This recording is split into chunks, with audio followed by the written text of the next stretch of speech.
Mayor of the City of New York, or perhaps I should say for tonight, the great mayor of New Amsterdam.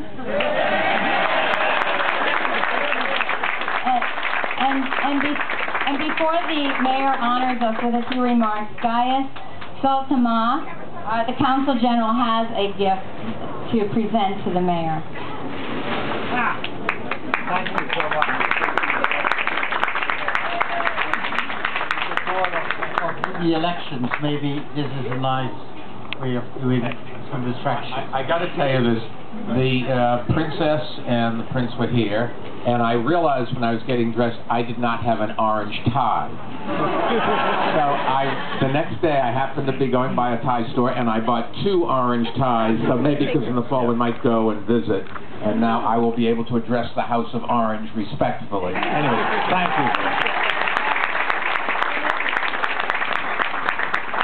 Well, it's quite a year, actually, for centennials, the 400th anniversary of the arrival of Henry Hudson, the 300th anniversary of Onderdonk House, the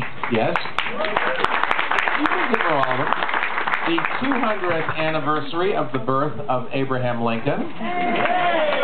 I'm working my ways down. And the 100th anniversary of the birth of my mother.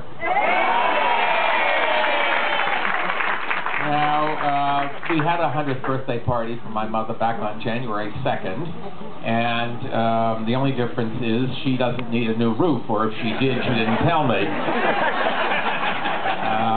She is 3 months away, I guess, from being 101, and if you listen to her in her lifetime, it's really quite amazing the things that have happened. She went to Dickinson High School in Jersey City, and they still had gas lamps when she was born, and she said she remembers electricity coming in.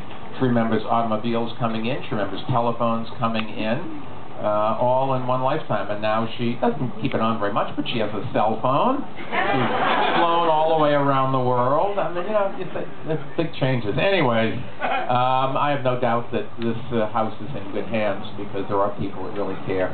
And it's an exciting thing to be part of. That you look in, this is history. And you just walk around those rooms and you wonder what took place there, who built it, what they looked like, and all of that sort of thing. And I grew up in Medford, Massachusetts, and I was a little bit of a Revolutionary War aficionado. The book that I read 1,000 times was the book Johnny Tremain, which, how many people have read Johnny Tremain? It was about, for those of you that didn't, it's a story of a boy in at the time of the Revolution. He was an apprentice to Paul Revere at a silversmith and burnt his hand in an accident or something. But he goes, and all of the places that are in the book, I visited. And then as a Cub Scout, Paul Revere rode through Medford, Massachusetts on his way to Lexington and Concord. I was born or I lived in Medford, Massachusetts.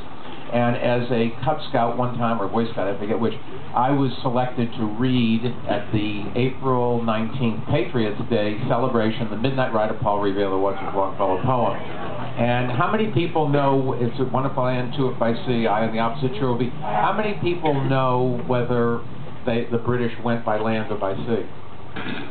I mean, you have 50-50 chance of you guess. It can't be that hard, folks. I mean, just like, it was true, and if you read the poem, you'll know why. Because he waited on his horse to see till he saw the second lamp in the old North Church belfry, and then he went off and told his guys out in Lexington and Concord, and then they made the British life pretty miserable. But the good news is we got a country out of it.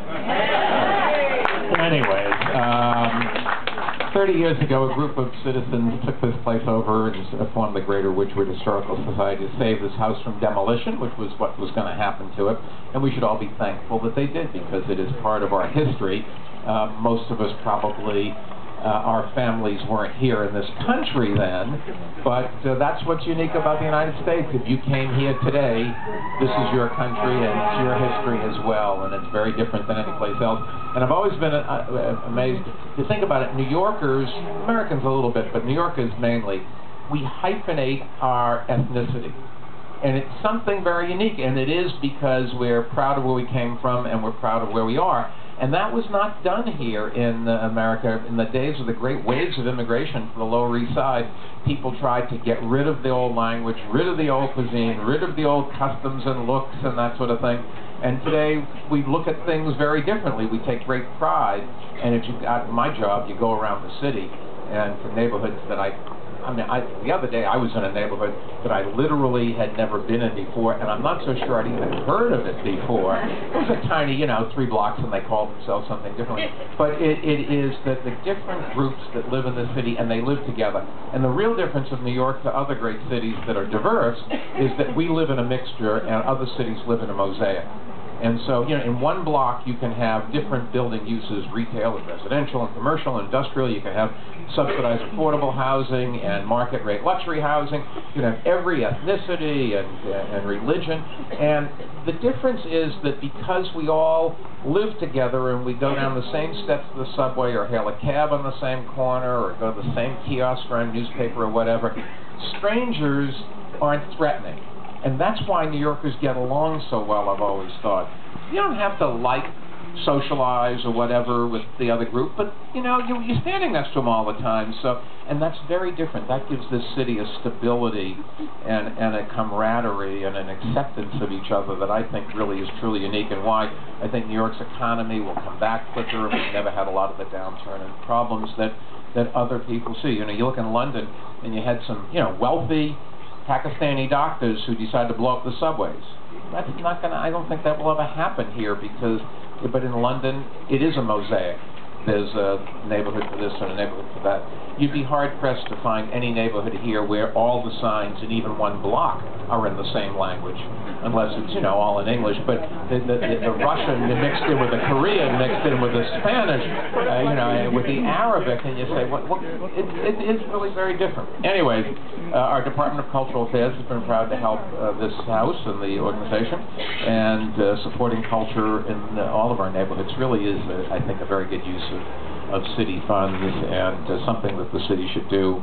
We have to preserve the character of our neighborhoods, and we are doing it. So let me congratulate tonight's honorees, Paul Kersner, but particularly Kathy Nolan, who I have worked with. I keep saying good things about Kathy. Sometimes it's going to go to her head.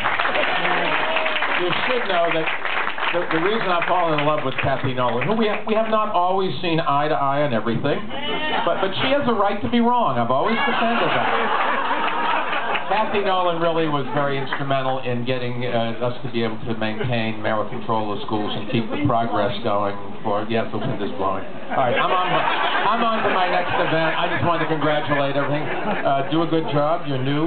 You've been around. Congratulations on getting reelected. I know it was a battle, but I'm glad you did. Good luck to you. We'll see what happens. And I don't know whether if people stay home, you're in trouble and I'm in trouble. And that's one of the things here. But you've got to go out and vote. Whoever you're going to vote for. If you take a look at how few people voted in the runoff, it really is something's wrong here. We cannot do this. Too many people have fought and died for the last 235 years, so we have the right to vote to not do it. Anyway, God bless and thank you for having me.